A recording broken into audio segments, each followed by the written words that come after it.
Une assistante me regarde vider mon assiette avec admiration. Alors c'est vrai, ça existe les filles qui mangent normalement sans prendre un gramme? Tu te rends compte de la chance que tu as, Victoire? Ou bien, oh Victoire, tu es canon! Regardez comme elle a maigri, vous avez vu comme elle est belle? Ils tournent les yeux vers moi et se mettent tous à applaudir. Applaudis par la team d'élite. Ces citations proviennent du livre Jamais assez maigre, journal d'un top modèle, de notre invitée du jour, Victoire Masson-Doxer. Victoire a été repérée par un chasseur de mannequins à l'âge de 17 ans et engagée par l'agence Elite. Elle a été une figure influente dans le monde de la mode avant de briser l'omerta et de dénoncer les pratiques destructrices de cette industrie. Désormais, Victoire Masson-Doxer est une actrice talentueuse, reconnue pour ses rôles dans Viking, Versailles ou bien encore dans Demain nous appartient.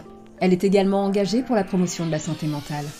Bienvenue sur le podcast Sérénalim, l'espace des personnes déterminées à se libérer des compulsions alimentaires et retrouver la paix avec leur corps. Je suis Florence, la psy qui vous coach pour une alimentation sereine. Perdez-vous régulièrement le contrôle sur votre alimentation? Alors il est temps d'agir. Passez le test Sérénalim pour découvrir le profil de vos compulsions et trouver des solutions adaptées. Pour cela, cliquez sur le lien en bas de cette page ou dans la description de cet épisode.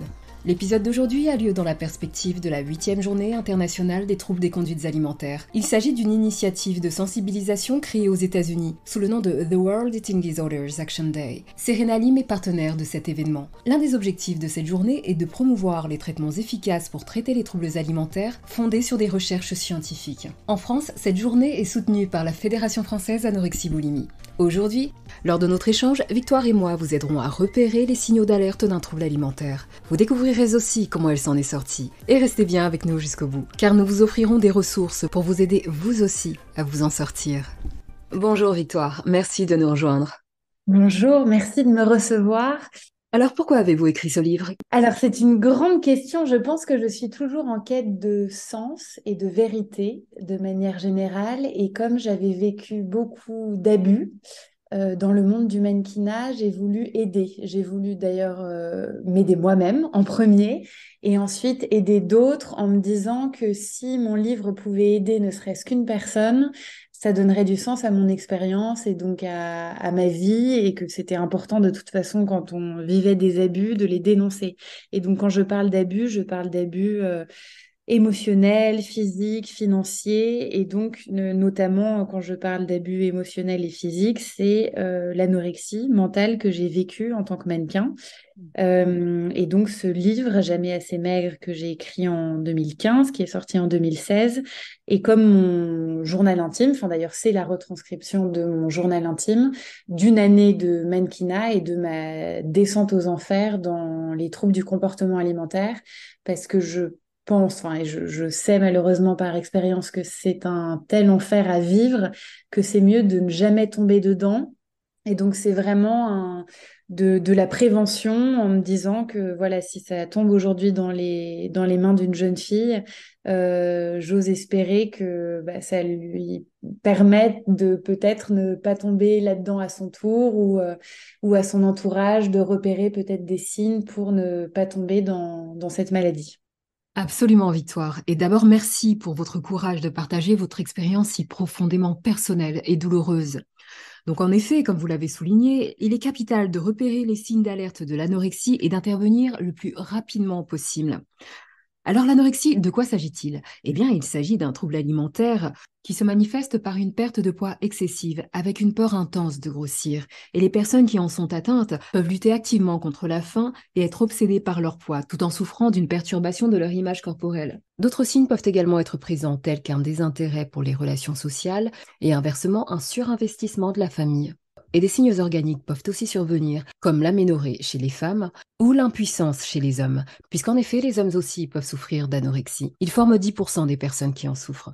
Peu de personnes le savent, mais l'anorexie est l'affection mentale qui a le taux de mortalité le plus important, puisqu'en effet, 10% des personnes qui en souffrent en décèdent, soit des suites de la dénutrition ou bien en mettant fin à leur jour. Et vous découvrirez à travers le parcours de Victoire que ces statistiques ont été une réalité. Et pour aider les personnes qui nous écoutent à repérer ces symptômes, au fur et à mesure de notre discussion, Victoire, nous allons reprendre ensemble les 3 signes d'alerte de l'anorexie à travers votre expérience. Alors le premier signe d'alerte de l'anorexie, c'est un amaigrissement de plus de 15% du poids initial ou bien un indice de masse corporelle inférieur à 17,5. Comment ça s'est manifesté chez vous? Oui, malheureusement, ça s'est bien illustré par ça. C'est-à-dire que moi, j'ai Mhm. été repérée effectivement par le monde de la mode quand je faisais. Je ne sais pas si vous voulez que j'énumère les poids parce que je ne sais pas si c'est bon pour les personnes de. Effectivement, ça n'est pas bon d'énumérer les points. Voilà. Avec rigueur. Pour ne pas faire de comparaison et de.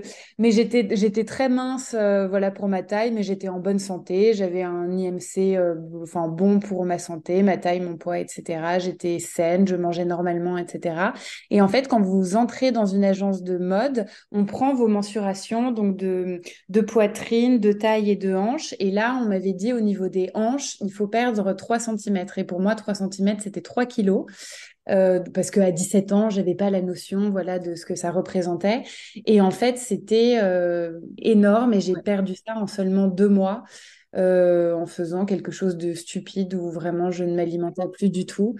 Je m'alimentais plus du tout et ça a eu vraiment des conséquences dramatiques pour la suite, mais je pense qu'on va en parler après. Oui, nous en parlerons tout à l'heure, c'est important. Euh, donc chez vous, Victoire, un amaigrissement très important.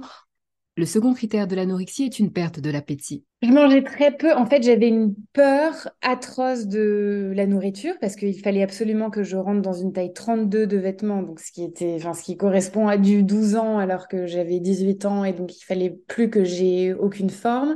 Et donc, au fur et à mesure, j'ai enlevé plein d'aliments de mon alimentation jusqu'à, là aussi, j'ai pas envie de donner de conseils, enfin, ce qui pourrait être pris comme un conseil pour maigrir, donc je ne vais pas dire ce que je mangeais ou ne mangeais pas, mais j'ai enlevé énormément d'aliments et puis j'avais ce truc de, il y a des aliments bons, des aliments mauvais, j'avais peur de tout. Je comptais les calories pour certains trucs alors que ça aussi, on le sait, c'est totalement bête à faire. Mais en fait, c'est ce truc pour moi, j'appelle cette petite voix la salope dans mon livre parce que je savais, j'avais mon moi sain, j'avais l'impression d'être dédoublée, j'avais mon moi sain où je savais que manger du poisson avec du riz et de l'huile d'olive, en soi, c'est évidemment extrêmement sain et ça ne fait pas grossir.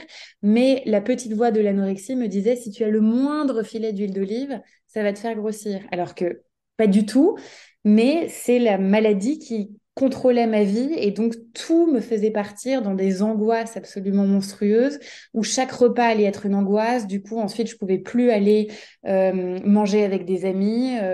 Il fallait contrôler toutes les cartes des restaurants, des trucs. C'était l'anniversaire de mariage de mes parents, j'ai fait une crise d'angoisse. Enfin, tout ce qui concernait la nourriture était problématique et puis c'était aussi surtout me peser constamment pour vérifier que je maigrissais. Ma seule obsession était mon poids pour perdre les 3 centimètres de tour de hanche et rentrer dans cette fameuse taille 32. C'était mon seul objectif. Et effectivement, c'est ce que vous demandez, ce milieu de la mode, qui vous renforcez positivement dans vos stratégies, dans la mesure Ah où oui. je cite l'ouvrage, Oh Victoire, tu es canon, regardez comme elle a maigri. Vous avez vu comme elle est belle? Ils tournent les yeux vers moi et se mettent tous à applaudir. Je rougis.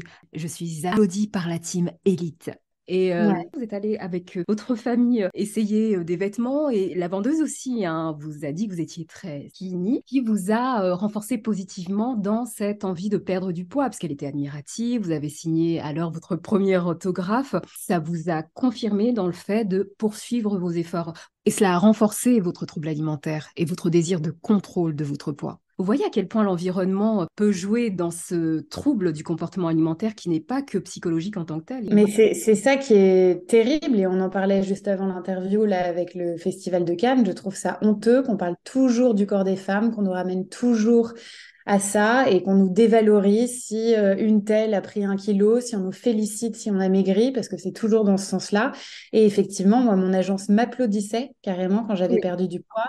Plus je maigrissais, plus j'étais prise au défilé. Et c'est pour ça aussi que j'ai voulu effectivement écrire ce livre, parce que la mode a un impact considérable sur toutes les jeunes filles. Vous le disiez aussi maintenant sur enfin, les jeunes hommes parce qu'ils souffrent d'anorexie. Alors, je ne suis pas en train de dire que c'est toujours à cause de la mode qu'on souffre d'anorexie, loin de là. Mais malheureusement, ça a un impact même inconscient sur nous parce qu'on est bombardé d'images sans arrêt. Ouais. Donc, on les voit aussi sur les réseaux sociaux, partout, enfin, dans les magazines magazines, les publicités voilà, dans les grands magasins, etc. Donc, on a tout le temps ces informations, effectivement, partout dans notre environnement et surtout dans les grandes villes. Et donc, effectivement, on a envie de correspondre à ce qu'on nous impose comme un idéal, soi-disant, de beauté. Et on a ce besoin aussi, en tant qu'être humain, de se conformer, de se comparer. Et je pense que c'est très délétère, effectivement, à la santé mentale. Et donc, ça devient un problème de santé publique, parce que vous le disiez aussi, c'est une maladie, d'ailleurs, qui est mortelle, parce qu'on peut souffrir d'un arrêt cardiaque. On se mange quand même de l'intérieur, sans parler ensuite de tous les problèmes que ça a au niveau voilà, émotionnel et psychologique pour les années qui suivent. Et donc, c'est vrai que j'étais très en colère, pour être gentille, contre le monde de la mode, parce qu'ils ont une responsabilité et donc ils tuent des millions de personnes. Oui, à cet égard, vous aviez évoqué dans votre ouvrage le décès d'un jeune mannequin qui était également en situation d'anorexie, hein, et qui est décédé des suites d'un arrêt cardiaque. Donc clairement, l'anorexie tue. Et c'est d'ailleurs l'affection mentale la plus mortelle, puisque 10% des personnes qui en souffrent en décèdent, soit par suicide, soit des suites de la dénutrition. Absolument, oui. Et ça, personne n'en parle. Et c'était effectivement lors d'une Fashion Week, et à la fin du défilé, elle est tombée et elle a fait un arrêt cardiaque, et elle avait 18 ou 19 ans. Parce qu'on est toutes en plus extrêmement jeunes. C'est-à-dire que moi, j'ai été repérée en étant dans les plus âgés, entre guillemets, j'avais 17 ans. Mais la plupart sont repérés à 15-16 ans. Et donc, c'est ça que je trouve dramatique aussi, c'est qu'on nous impose de rester dans cet état de maigreur, alors que c'est un âge, l'adolescence, où on se construit, où on a notre corps qui change, où on devient une femme. Et donc, c'est au contraire là où il ne faut pas faire n'importe quoi avec son corps. Enfin, évidemment, à n'importe quel moment de sa vie, il faut faire attention, mais d'autant plus à cet âge-là. Oui, à l'âge de la construction identitaire. Et c'est Absolument. véritablement dramatique. Ce qui nous amène au troisième critère diagnostique, troisième signe d'alerte de l'anorexie, c'est le trouble de l'image corporelle. C'est-à-dire que malgré un amaigrissement extrême, la personne continue à se percevoir comme étant en surpoids, et ça renforce sa peur de grossir et donc sa volonté de perdre du poids. Oui, la dysmorphophobie, hein, c'est ça, c'est Exactement. absolument terrible. Et d'ailleurs, plus je maigrissais, plus je me trouvais grosse. Je checkais tout le temps, je me souviens être dans la glace et chercher le gras que je n'avais pas. Et donc chercher le gras sur mes cuisses, sur mon ventre, palper sans arrêt mon corps, et avoir cette obsession de chercher partout.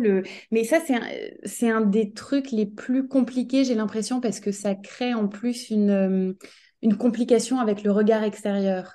C'est-à-dire que ça, c'est quelque chose qui est malheureusement resté avec moi, je pense, alors qu'il s'est bien atténué avec le temps. Ouais. Tout le reste est parti. Mais ça, c'est un truc avec lequel j'ai encore du mal. euh, et je m'en débarrasse évidemment de plus en plus. Mais même quelques années après, par exemple, je pouvais pas sortir quand j'avais à nouveau un poids normal et que ça allait mieux, etc. Il y avait des moments, si j'avais une petite angoisse, et même quand c'était plus un stress, par exemple, d'aller au restaurant avec des amis, etc. Si je me sentais pas bien, je me disais, ah ben non, là, je vais pas sortir parce que tout le monde va me trouver énorme. Alors que les gens, évidemment, ne me voyaient pas comme ça.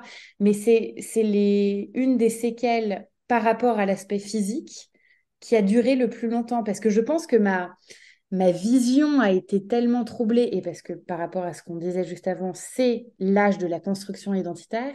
Et donc moi, malheureusement, ma construction identitaire, c'est créé, pardon, avec cette maladie, et c'est basé sur la valeur de moi comme n'étant qu'un corps qui doit être beau selon les critères de beauté de la mode, c'est-à-dire la maigreur. Compliqué. Ce qu'il y a, c'est que votre estime de vous-même était fondée sur votre apparence corporelle. Vous aviez intégré les critères de valeur de ce monde de la mode sur une personnalité perfectionniste, dans le Ouais. sens où vous avez intégré cela de façon tellement extrême que vous vous êtes affamé et vous vouliez être la meilleure. Absolument. Mais de toute façon, il y a un peu des personnalités types, non? J'ai l'impression, dans un désir d'effectivement, enfin, Oui, le perfectionnisme que vous mentionnez, un désir de ne pas décevoir, enfin, ce genre de choses. exactement. Il y a un profil de personnalité et plus largement un profil psychologique qui est souvent associé aux troubles alimentaires.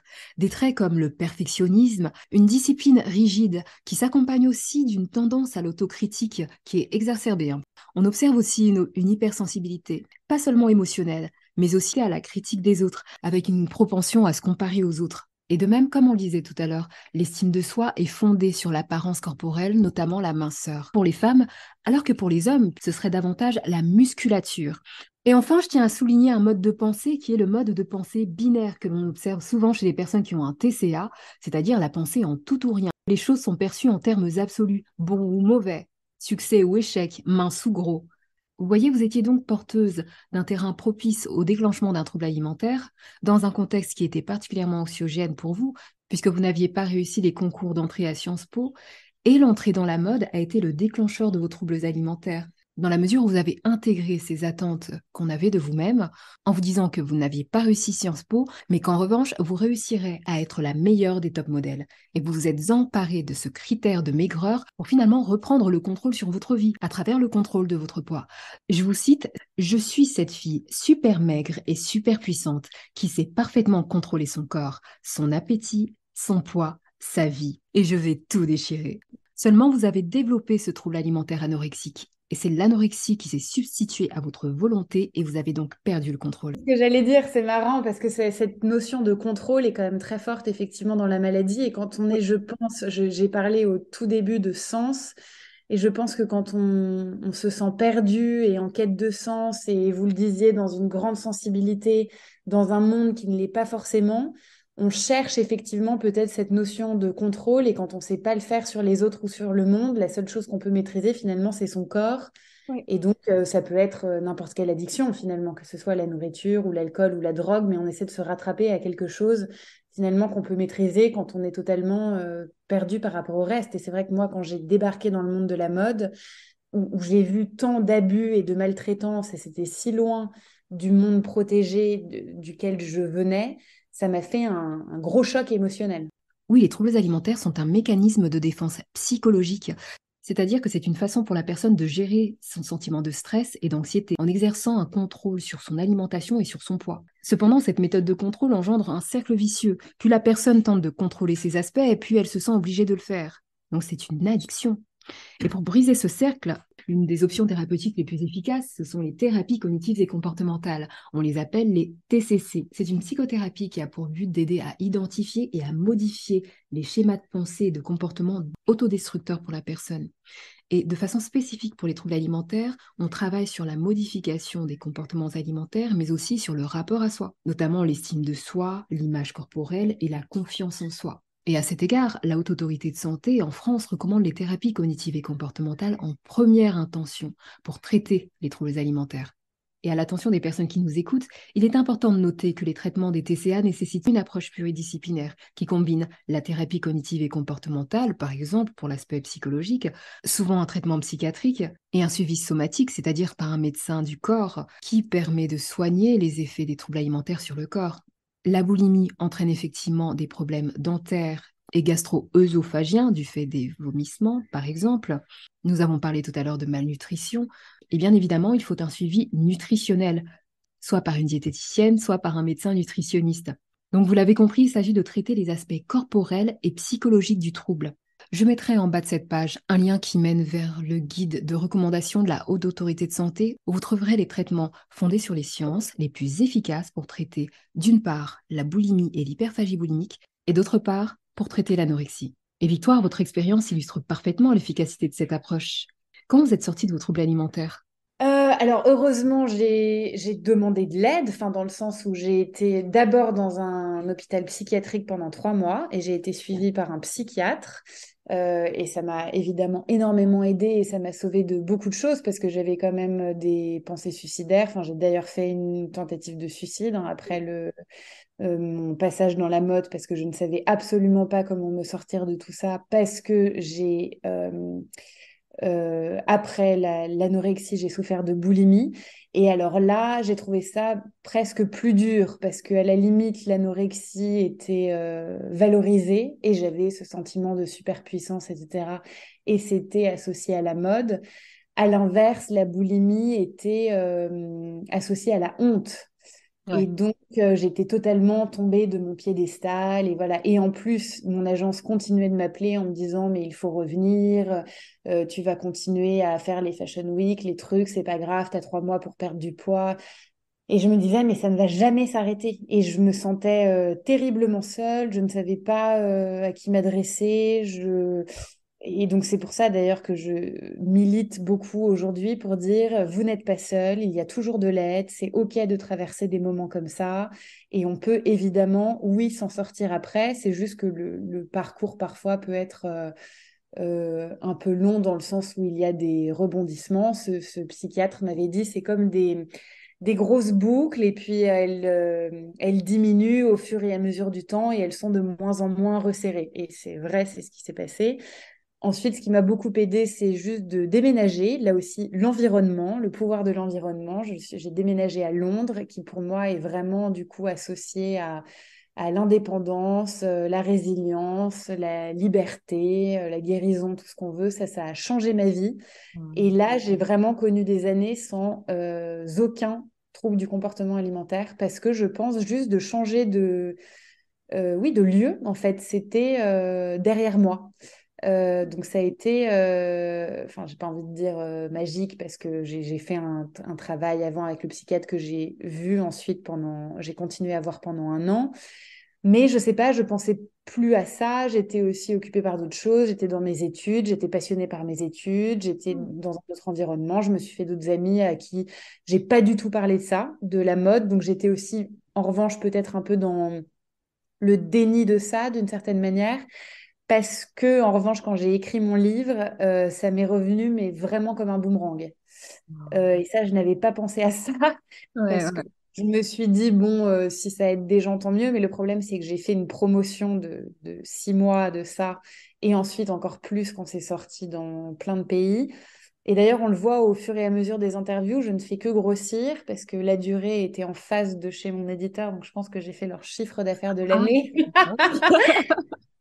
Parce que, en fait, de ne parler que de ça toute la journée, je faisais des crises de boulimie constamment. Alors, après, donc sur le moment, j'ai aussi beaucoup regretté de le faire. Et aussi parce que, en fait, des jeunes filles, principalement, m'écrivaient, mais des nombres... Enfin, j'ai reçu des milliers de messages hein, sur les réseaux sociaux. C'est là que je me suis dit aussi, ah oui, il y a un gros problème de... Enfin, il y a un manque clair d'aide et les gens ne savent pas à qui s'adresser. Il y a énormément de personnes en détresse psychique et ils ne savent pas vers qui se tourner. Mais moi, j'avais 23, 24 ans.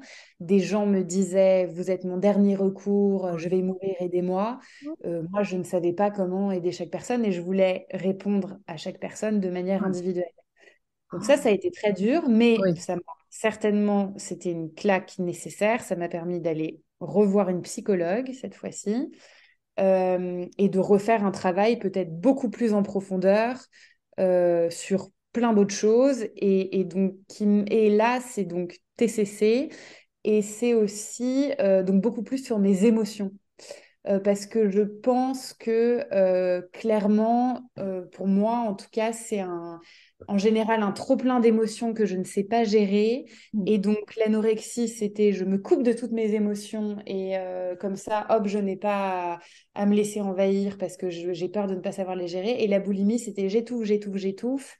Pareil, parce que j'ai peur de ce trop-plein d'émotions. Donc, il y a aussi déjà de comprendre tout ça de mieux en mieux me connaître et donc d'avoir plein d'outils à mettre en place pour m'aider à gérer ça, d'avoir une routine. Je fais du pilate, parfois je médite, parfois je me dis bah c'est ok, là je suis triste et c'est pas grave, ça va passer, de savoir que tout va passer, que je ne suis pas mes émotions ne sont pas mon identité. J'ai aussi mon métier évidemment qui m'aide énormément parce que c'est ma passion.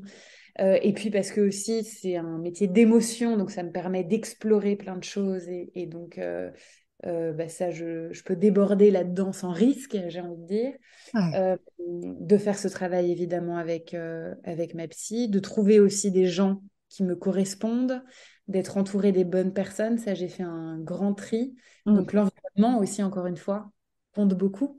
Et puis plus on se connaît de toute façon dans la vie, je pense, mieux on va. Clairement, faire de soi-même son allié et non pas un Mm. Oui, je tiens aussi à souligner un phénomène qu'on rencontre souvent chez des personnes qui souffrent d'un trouble alimentaire, c'est le fait de s'identifier à leurs troubles. Par exemple, elles pourraient dire je suis anorexique, je suis une boulimie, Oui, je suis très hyperphagie. important. Mais ce qu'il faut comprendre, et je m'adresse aux personnes qui nous écoutent, c'est que vous n'êtes pas votre trouble alimentaire, ce n'est pas votre identité. Vous savez, en nommant une souffrance, un trouble, nous avons deux objectifs. D'abord pour vous, en tant que patient, cela vous aide à comprendre que les comportements qui vous font souffrir et dont vous n'arrivez pas à vous débarrasser ne sont pas de votre fait. Ils sont le fait d'une maladie. Autrement dit, nommer une pathologie permet de comprendre ce qui vous arrive, mais aussi de vous déculpabiliser. D'autre part, l'intérêt pour nous, en tant que professionnels de santé, nommer une pathologie permet de poser un diagnostic et de vous fournir un traitement approprié pour vous guérir. Et en matière de troubles du comportement alimentaire, le diagnostic est défini sur des critères scientifiques et objectifs, ceux d'un manuel qu'on appelle le DSM-5. Et c'est d'ailleurs sur ce manuel que je me suis basée pour vous énumérer les 3 signes d'alerte de l'anorexie avec Victoire. Donc le diagnostic est un outil de travail et non pas une identité. Vous êtes infiniment plus que votre trouble alimentaire. D'ailleurs, une astuce que vous pouvez utiliser pour vous dissocier de votre trouble alimentaire, c'est de le personnifier. Quand j'accompagne des personnes à se libérer de leur trouble alimentaire, nous lui donnons un prénom. Par exemple, pour les personnes anglophones, nous l'appelons Ed pour Eating Disorders. Ne laissez pas Ed définir qui vous êtes. Si vous appréciez ce podcast, n'hésitez pas à le liker, à vous abonner et à le partager avec une personne qu'il pourra aider. Alors moi, je trouve que c'est essentiel qu'effectivement les mots sont tellement importants et donc se distinguer de la maladie. On ne dit pas à quelqu'un tu es cancer. Donc c'est exactement pareil pour les troubles psychiques, pour les maladies mentales. Pourquoi dire à quelqu'un tu es anorexique? Non, l'anorexie n'est pas l'identité de la personne.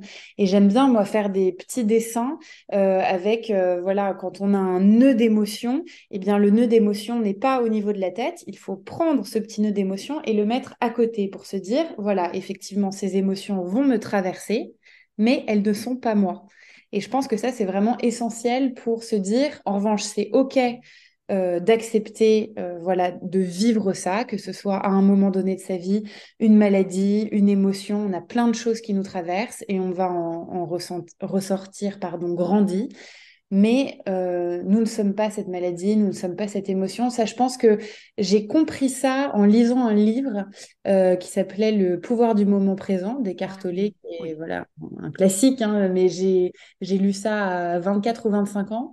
Et ça a mais changé ma vie parce que je me suis dit, alors moi c'était au niveau des émotions parce qu'il expliquait ça justement, vous n'êtes pas vos émotions, mais c'est important de les accepter pour qu'elles vous traversent parce qu'elles vous apprennent quelque chose à un moment donné, tout comme la maladie, effectivement, et le mal à dire, ça nous apprend quelque chose, Ouais. mais ce n'est pas nous. Et donc, je trouve ça génial, votre technique de nommer cette petite voix, parce que du coup, c'est vrai qu'on peut se sentir coupable de se dire, mais mon Dieu, je suis folle, si j'ai deux voix en moi ou machin. Au moins, non, si on se dit, ah, la maladie a un nom, donc ce n'est pas moi, ok, bah, je vais donc dialoguer avec elle. Ah, tu veux me faire ça, tu veux me faire croire que je dois penser ça? Eh bien non, moi, je décide d'agir autrement, je décide d'avoir mes outils pour aller mieux. Mais ok, parle-moi, dis-moi ce que tu vas me dire. Peut-être que je me trompe de chemin de vie ou que là, je suis angoissée par rapport à quelque chose. Et ça permet effectivement d'entamer ce dialogue en ayant aussi peut-être moins peur de soi. Parce que moi, je pense que du coup, j'avais une grande peur de moi-même à ce moment-là, quand j'étais envahie par ça. Donc, c'est une super technique. Mais les mots, oui, sont essentiels. Ils ont un pouvoir énorme. Les mots qu'on s'adresse à nous-mêmes et que les autres nous adressent aussi. Et moi, je pense que dans ma boîte à outils aujourd'hui, j'essaie de me parler très positivement et avec bienveillance parce que je ne l'ai pas fait évidemment pendant très longtemps. Et tous les matins, je me dis un truc gentil. Ou je dis un truc gentil de manière générale à la vie. Je me dis, ah, j'ai de la chance d'être vivante, ou merci pour cette journée, ou avant un tournage, je vais me dire, je suis une actrice formidable pour me motiver. Ou si j'ai un rendez-vous, je vais me dire une parole positive comme des petits mantras pour m'encourager en me disant, en fait, toutes ces pensées positives, je les dis aux gens que j'aime, je vais les dire à mes frères, je vais les dire à mon amoureux, je vais les dire à ma meilleure copine. Mais moi, je me dis la plupart du temps que je me disais seulement des choses négatives ou dans cette manière de penser dont vous parliez du tout ou rien. Donc, je suis nulle si je rate un truc dans la journée et je suis formidable si je réussis tout. Mais quelqu'un que j'aime en face de moi qui rate un truc dans sa journée, je vais pas lui dire qu'il ou elle est une merde. Je vais lui dire, bah, c'est pas très grave, regarde tout le reste de bien que tu as fait. Donc maintenant, j'essaie vraiment et de plus en plus de me dire, bah non, je vais me parler comme si j'étais quelqu'un que j'aimais, parce que c'est quand même embêtant quand on y pense de ne pas s'aimer, Ouais. mais c'est évidemment toujours plus dur de le faire avec soi-même. Mais plus on le fait, c'est un entraînement et c'est ensuite voilà pour changer tous ces schémas cognitifs, hein, je pense, de se dire, voilà, c'est comme l'entraînement du sportif, plus on le fait et ensuite ça devient une habitude. C'est une excellente technique que vous avez là et que vous partagez avec nos auditeurs. Ça me fait penser également au journal de gratitude. Vous connaissez Mm. certainement cette technique, hein, qui est également efficace pour se réconcilier avec soi-même. À l'issue de chacune de vos journées, vous notez 3 choses positives ou 3 choses que vous appréciez chez vous et que vous avez pu mettre en œuvre dans la journée. Et cet exercice permet de vous recentrer sur les aspects positifs de votre vie et aide à améliorer votre bien-être général. Maintenant, passons à la rubrique des questions des Serenalimers. Les Serenalimers sont les membres du club Serenalim, qui est en cours de développement. Le but est de bâtir une communauté de personnes déterminées pour retrouver une alimentation sereine en triomphant de leurs troubles alimentaires. Troubles alimentaires que nous avons personnifiés sous le prénom de Ed. Et si vous aussi souhaitez faire partie de ces pionniers, alors abonnez-vous en cliquant sur le lien en bas de cette page ou dans la description. Ensemble, nous sommes plus forts pour triompher de Ed. Alors merci aux Serenalimers qui m'ont adressé leurs questions. J'en ai sélectionné 3 parmi les thèmes les plus récurrents. Et la première question, Victoire, nous vient de Clara. Chère Victoire, je m'appelle Clara et je souffre de boulimie depuis plusieurs années. Je trouve incroyablement inspirant la façon dont vous avez réussi à surmonter votre anorexie. Pourriez-vous partager quelques conseils sur comment trouver la force de chercher de l'aide et d'entamer le chemin de la guérison? Déjà, je pense que il faut s'enlever l'idée de la honte, parce qu'en général, quand on souffre de ces maladies-là, on se dit que c'est honteux, justement, qu'on a perdu ses idées de contrôle, on se compare aux autres, etc.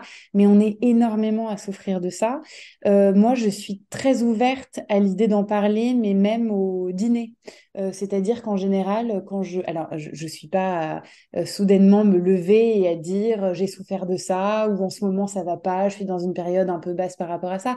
Mais quand les gens me demandent de me présenter, je dis que j'ai écrit un livre là-dessus, donc les gens me questionnent. Mais voilà, pour donner un exemple concret, quand les gens me demandent de me présenter et que je dis que j'ai écrit un livre là-dessus, sur 6 personnes qui sont assises à table, il y a quelqu'un qui a souffert de ça, ou qui connaît quelqu'un qui a souffert de ça, donc de troubles du comportement alimentaire, ou Mm. qui n'est pas OK en ce moment avec son corps et qui a envie de faire un régime et qui est insatisfait de son image corporelle, ou quelqu'un qui a des crises de panique tout le temps. Et en fait, de partager ma vulnérabilité, les gens s'ouvrent aussi et partagent ce qu'on peut appeler des failles ou des fragilités, mais qui en fait sont des forces pour plein d'autres choses dans la vie. Mm. Mais en fait, ce que je veux dire par là, c'est que de demander de l'aide n'est pas une faiblesse, n'est pas une honte, parce qu'on est tous humains, on a tous des forces et des faiblesses.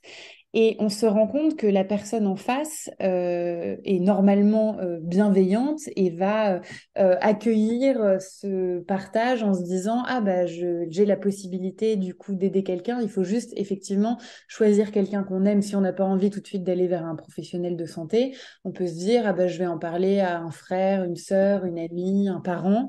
Mais sinon, il y a aussi énormément de professionnels de santé qui sont quand même là pour ça, que ce soit effectivement sur Doctolib, si on ne peut pas accéder à quelqu'un en physique. Ou par des associations. C'est pour ça que j'avais créé aussi avec une copine Hello Psycho. Ecopsycho et qu'on a répertorié des professionnels de santé, des conseils concrets pour essayer d'aller mieux. Mais moi, je suis toujours pour en parler. Parce qu'on est tous à être humains et à souffrir de plein de trucs. Donc, il faut s'enlever de l'idée de la tête que tout le monde va bien et aussi de projeter sur les gens ce qu'on pense d'eux, dans le sens où quelqu'un peut arriver à un dîner tout souriant et on se dit, oh, bah, il va super bien dans sa vie, alors qu'en fait, il va extrêmement mal et il fait un effort considérable juste pour sourire. Et ça lui ferait extrêmement de bien que vous partagiez avec lui votre souffrance parce qu'il se dirait, ah, je peux laisser tomber le masque et dire que moi aussi, ça ne va pas. Oui, l'effet miroir, justement, qui permet à chacun de se montrer tel qu'il est réellement. C'est très important. La seconde question nous vient de Thomas. Je lutte contre l'hyperphagie. C'est un combat quotidien et parfois je me sens vraiment seul et incompris. Comment avez-vous réussi à parler de votre trouble alimentaire à votre entourage et à obtenir leur soutien? Merci beaucoup pour votre réponse, Victoire. Comment j'en ai parlé à ma famille? Alors malheureusement, ils s'en sont rendus compte, je pense, trop tard parce que j'ai fait l'erreur, moi, de ne pas en parler. Et donc, ce que j'expliquais un peu plus tôt, je me suis retrouvée à l'hôpital Ouais. après une tentative de suicide.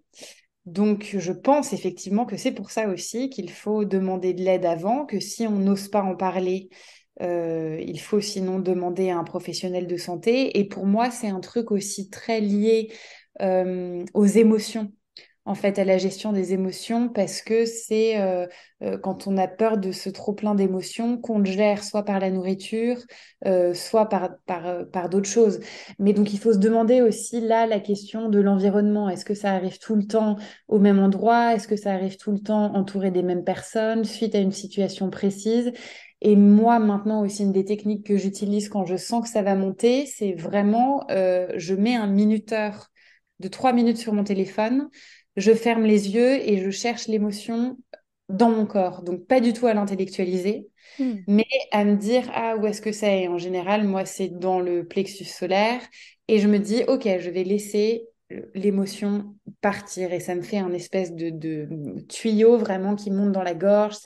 Ça me picote les yeux, les oreilles, et hop, ça sort par la bouche. Pour d'autres personnes, ça peut faire d'autres sensations totalement différentes, dans le ventre et machin.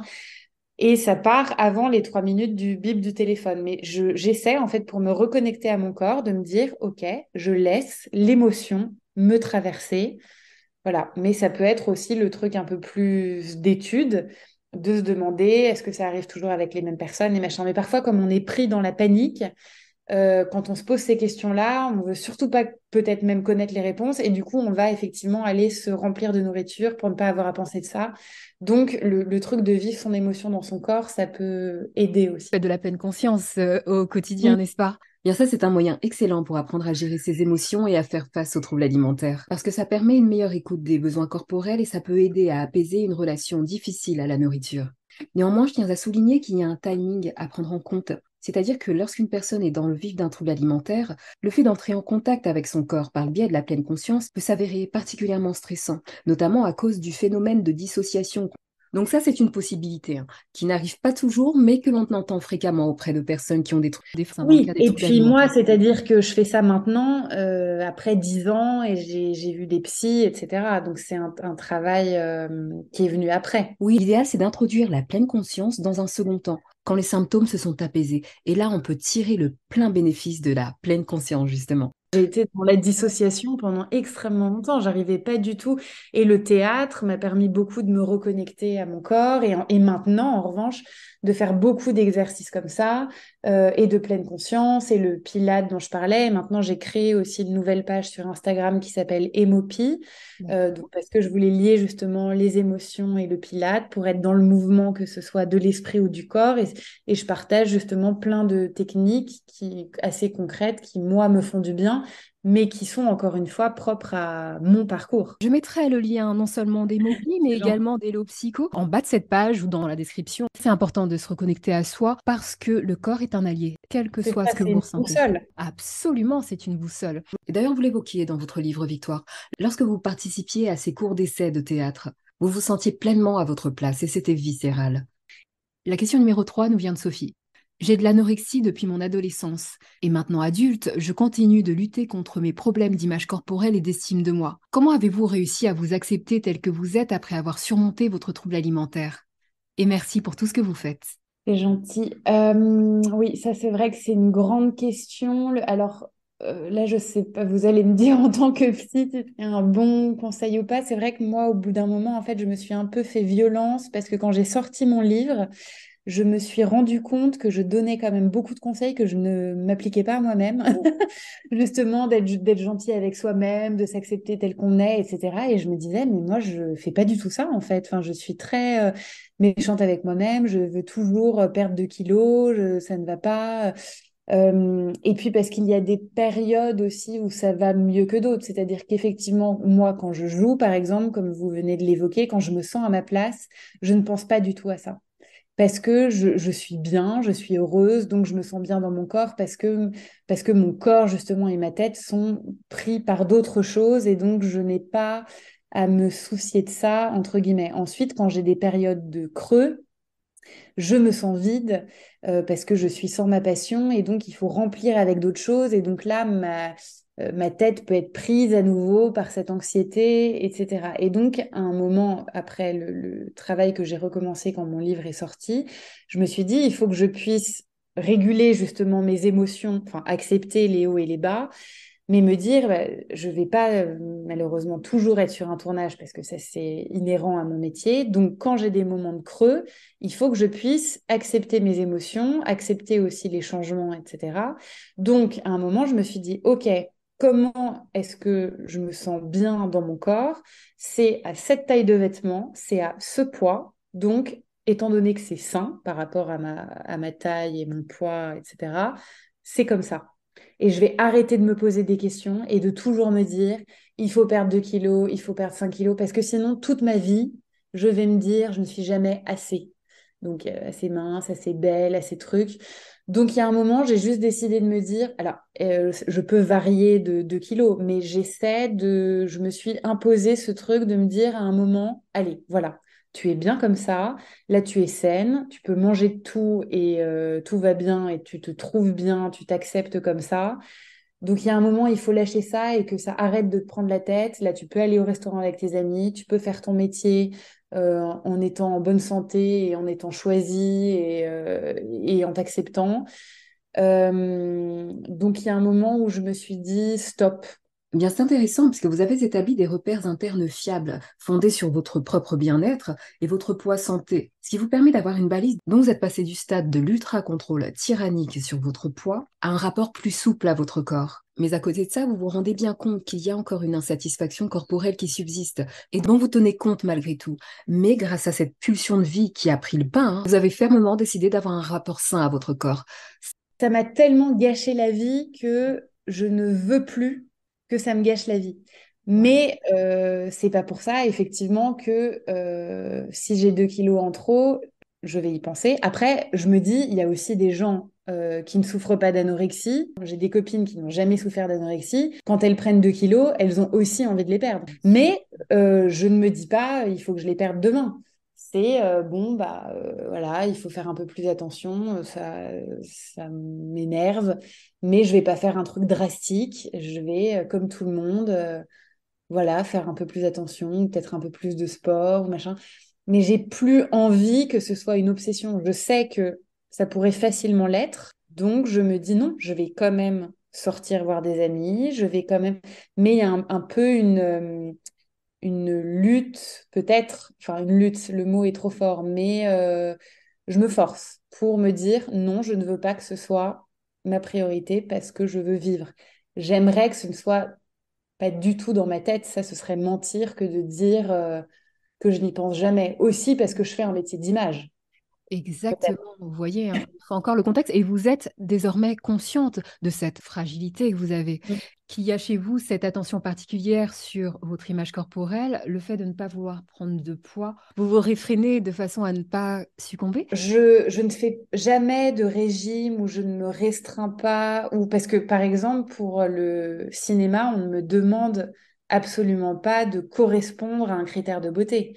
Donc c'est moi qui ai envie de me sentir bien dans ma peau et je sais à quel poids et à quelle taille de vêtements je me sens bien. C'est juste que moi, je sais que ma réponse à certaines émotions, quand je me sens vide, quand je ne tourne pas ou machin, ma réponse, ça va être la nourriture. Mm. Donc, j'ai encore une relation, comment dire, émotionnelle à la nourriture, qui est bien moindre qu'avant. Mais du coup, je sais que oui, si je m'ennuie, bah, je vais plus manger. Si je suis triste, je vais plus manger. Ça va plutôt être ça. Mais ça va pas être un rapport de régime et de Ouais. ah, il faut correspondre à tel critère, etc. C'est juste un truc émotionnel d'ennui ou de tristesse ou mais mais là j'ai plus l'impression que c'est un truc normal dans le sens où pareil, si j'ai des copines qui se font larguer, elles vont avoir aussi un rapport bah, particulier avec la nourriture. Ou oui, d'autres, bah, si elles sont en vacances, alors bah, elles vont se lâcher sur certains trucs, ou d'autres l'inverse. Donc là, on a tout aussi des choses. Parce que là, je suis plus dans un truc extrême. Encore une fois, je parle de 2 kilos. Avant, je vous parlais de 15. Donc, Mm. j'ai l'impression que c'est plutôt... Et puis, j'en suis aussi consciente. C'est-à-dire que là, je connais les vagues émotionnelles de ma vie, dans le sens où quand j'ai des tournages, tout va bien parce que je me sens remplie, à ma place, je fais ce que j'aime, je suis passionnée, enfin, je travaille, voilà, tout est bien organisé dans ma vie. Et le reste du temps, alors là, c'est pour ça aussi que j'ai fait des études de psycho, parce que je voulais intellectuellement me sentir aussi plus vivante, faire d'autres choses, me sentir occupée, parce que j'ai besoin sans arrêt de faire des choses, sinon je m'ennuie quand même assez vite, j'ai envie de me sentir utile, enfin voilà. Mais sinon, si je dois attendre aussi le désir de quelqu'un qui me choisisse, etc., ça peut être quand même relativement compliqué à gérer. Donc, il faut apprendre à gérer ça. Et ça va de mieux en mieux avec les années. Mais je peux quand même ressentir un vide qui est d'ailleurs assez attaché à cette profession. Enfin, beaucoup de mes amis acteurs ont le même truc, hein.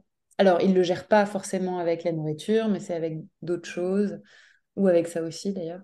Donc c'est juste savoir gérer ça, les hauts et les bas. Votre observation est très juste. Et pour gérer ces fluctuations émotionnelles dont vous parlez, la clé c'est de diversifier les outils de gestion émotionnelle. Pour vous, exercer en tant qu'actrice en est un. Il existe d'autres activités telles que le sport. D'autres méthodes telles que la psychothérapie, le coaching sont également des méthodes efficaces pour vous aider à développer des stratégies de gestion émotionnelle plus saines et faire face aux émotions difficiles à vivre. Vous évoquez également, Victoire, la satisfaction corporelle. C'est drôle parce que j'ai récemment lu une enquête Ipsos qui corrobore ce que vous dites. Et en substance, une majorité de femmes sont insatisfaites de leur corps, avec 55% d'entre elles qui a déjà suivi un régime pour perdre du poids. Ça montre bien à quel point les femmes ont intégré ces canons de beauté, de minceur en l'occurrence, qui nous entourent. Ça, c'est JL quand même vous voyez. dramatique. Donc c'est une Que question de faire? Que degré. faire pour changer? Ce qu'on peut faire contre ça, c'est deux choses. D'abord, éduquer les enfants et les jeunes à une image corporelle positive, tout en leur donnant des outils concrets pour leur apprendre à résister aux pressions sociales en matière de poids et d'apparence. Au Québec, par exemple, il existe des programmes spécifiquement conçus pour ça. Je pense au programme Au-delà de l'image, de l'association Anorexie et Boulimie Québec. Et l'autre élément, légiférer pour promouvoir une représentation plus diverse et réaliste des corps. En France, par exemple, la loi mannequin, qui a été adoptée en 2015, impose que tous les mannequins fournissent un certificat médical et attestent de leur santé physique et mentale. Et vous nous direz, Victoire, si cette loi est effective. Non, malheureusement, la loi n'a pas du tout fonctionné parce que les pressions économiques fonctionnent beaucoup plus que la santé, ce qui est quand même dramatique. Et donc, je suis d'accord avec vous. Ce qui fonctionne, c'est l'éducation et la prévention. Il devrait y avoir des cours de santé mentale à l'école, de mindfulness, sur les émotions aussi, et même depuis le primaire ou la maternelle, pour éduquer les enfants aussi à la bienveillance, aux émotions, à la santé mentale et pour faire de la prévention dès le plus jeune âge. C'est ça qui changerait tout. Oui, et il y a fort à faire en la matière. Et justement, j'aimerais que nous parlions de vos engagements. Vous avez donc décidé de donner du sens à votre parcours de résilience en aidant les autres. Oui, j'essaie au maximum. C'est vrai que j'ai créé une masterclass du coup sur Magellan, sur la résilience, pour essayer de mettre là aussi tous mes outils pour aider de tout mon parcours de guérison. C'est ce que j'essaie maintenant de faire aussi beaucoup sur Emopi. C'est ce que j'essaie de faire à travers, enfin là, je viens d'avoir ma licence de psychologie et donc je vais essayer maintenant aussi effectivement au maximum d'aider. Et tous ces déclencheurs sont partis effectivement de la publication de mon livre, du fait de vivre aussi en Angleterre, parce que là-bas, effectivement, la santé mentale est bien plus déstigmatisée. Et donc, c'est vrai qu'en Angleterre, comme dans tous les pays anglo-saxons, que ce soit aussi aux États-Unis ou au Canada, c'est très en avance, notamment sur la prévention. Et c'est vrai que notamment pendant la crise sanitaire de la Covid, moi, j'ai trouvé ça génial. En Angleterre, dans le métro, il y avait des immenses panneaux publicitaires pour dire It's okay not to be okay. Tous les handicaps, justement, ne sont pas visibles et on peut parler de tout beaucoup plus librement, soit des douleurs liées aux règles ou si on souffre de bipolarité, de troubles du comportement alimentaire.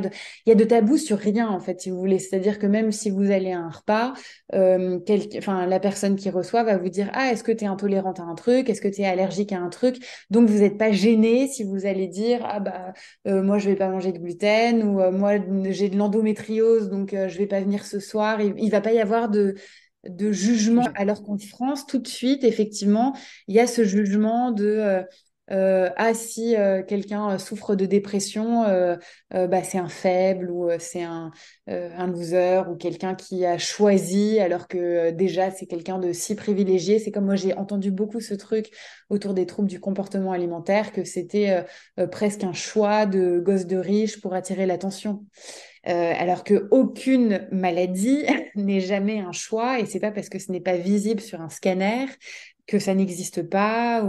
C'est vrai, les TCA portent malheureusement un double stigmate. D'une part, ils appartiennent aux troubles de la santé mentale, qui sont malheureusement souvent mal compris. Et d'autre part, comme vous le dites bien, ils sont considérés comme un caprice d'adolescents privilégiés ou de personnes qui manquent de volonté, notamment pour la boulimie. Et justement, l'objet de cette journée mondiale de sensibilisation aux troubles des comportements alimentaires, c'est de casser les clichés. Et à cet égard, deux vérités. D'abord, ils ne sont pas des choix, mais des graves maladies potentiellement mortelles, et vous l'avez constaté par l'expérience de Victoire. Et enfin, les troubles alimentaires peuvent toucher tout le monde, quel que soit le genre, l'âge, le statut socio-économique, l'origine géographique, la morphologie ou encore l'orientation sexuelle.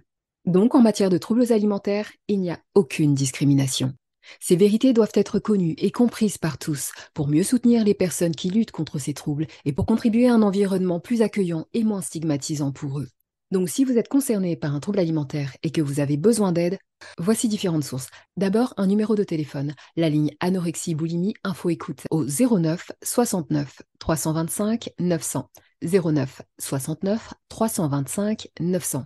Il s'agit d'un numéro non surtaxé mis en place en mai 2023.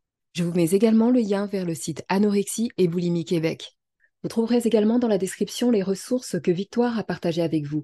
D'abord, la masterclass Cultiver sa résilience sur Magellan, Emopi et Hello Psycho, le site web sur la santé mentale des 13-17 ans, et le lien pour accéder au livre de Victoire qui s'intitule Jamais assez maigre, journal d'un top modèle, aux éditions Les Arènes. Nous arrivons au terme de notre échange, Victoire. Quel message adresseriez-vous aux personnes qui nous écoutent ? Eh bien, je veux dire qu'on peut quand même évidemment s'en sortir, qu'il faut Oui. toujours demander de l'aide, que comme vous l'avez très bien dit, ce n'est jamais un choix, ce n'est pas notre identité, et ça peut aussi montrer le chemin d'autres choses, que les émotions sont une boussole, comme la maladie, qu'elles montrent d'autres choses, et qu'il faut donc parler et demander de l'aide. Et donc, je recommande tous ces liens que vous venez de citer pour trouver des professionnels de santé bienveillants, car ils sont là. Absolument, nous sommes là. Un immense merci pour votre témoignage. Et bravo pour votre licence de psychologie. En tant que futur consoeur dans ce domaine, votre expérience personnelle et votre passion seront de précieux atouts pour les personnes que vous aiderez. Merci à vous, merci beaucoup. Au revoir. Au revoir. J'espère que notre conversation avec Victoire vous a inspiré et vous a fourni des outils pour mieux comprendre et combattre votre trouble alimentaire. Et si vous perdez régulièrement le contrôle sur votre alimentation, n'oubliez pas le test Sérénalim. Il vous permettra de déterminer le profil de vos compulsions alimentaires et de trouver des solutions adaptées. Pour cela, cliquez sur le lien en bas de cette page ou dans la description. Pour ne pas manquer les prochains épisodes, abonnez-vous et à bientôt sur Sérénalim.